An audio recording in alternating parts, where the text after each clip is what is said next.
sun is up, it's a beautiful day. My beginning will be as bright as the sun. Hello guys! So for today's video, gagawa tayo ng homemade kimchi. So sa version ko, hiniwa-hiwa ko lang ang Chinese pechay ng maliliit na size. Then, hugasan natin ito ng ilang beses para matanggal yung mga dumi or if in case merong mispray dito sa ating vegetable, at least matanggal siya.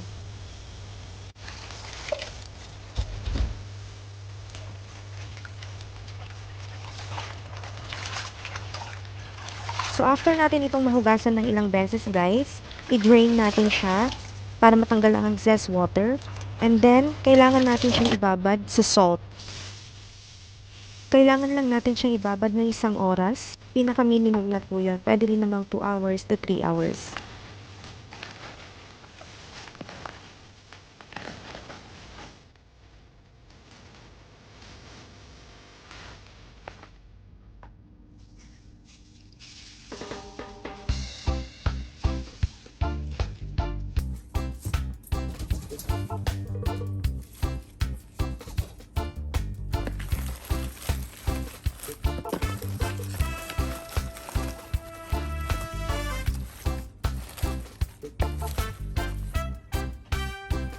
So after ma-brine ng 1 hour, kailangan din natin itong hugasan para matanggal ang excess salt. Kung mapapansin nyo guys, pin-fold ko lang yung vegetable para lang matest natin kung medyo nag-rubber na yung gulay. Kasi kung medyo malutong pa ito, ibig sabihin kulang pa yung pagkaka-brine niya. Kailangan kasi medyo mag-rubberize yung gulay natin para perfect lang yung pagkaka-brine. So ayan, kailangan natin hugasan ng mabuti ang ating gulay. Tsaka naman natin ito squeeze, tanggalin natin yung mga excess na water and then salt. Bukod sa Chinese pechay, meron din akong hiniwa-hiwa ritong onion leeks na ihahalo natin dito sa ating kimchi. Ito naman guys, ang ingredients ng ating sauce. So meron tayong hiniwa-hiwa ditong onion, luya, bawang, patis, hot pepper flakes, and glutinous rice powder. So sa pan, ilagay lang po natin ang glutinous powder, tsaka natin haluan ng tamang amount ng tubig. Ihalo lang po natin itong mabuti hanggang sa completely ma-dissolve ang powder sa tubig.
So pagkaluhaluin lang po natin ang lahat ng mga ingredients na ginawa natin dito sa bowl.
Ihalo lang po natin na mabuti ang ating mga ingredients sa gulay.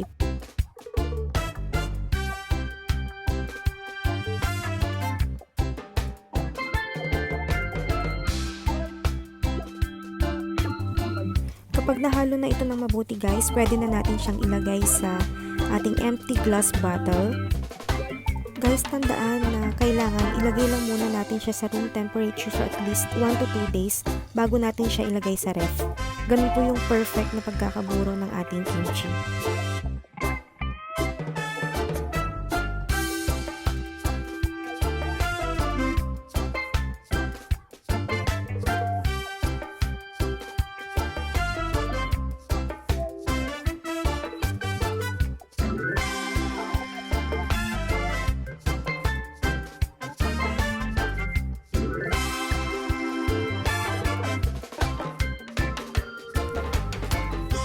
Lagyan din po natin siya ng honey para mas lalong masarap ang ating kimchi. Ganun lang kasimple guys. Thank you for watching. Please don't forget to subscribe to my channel, Hazel Ras Vlogs. Bye!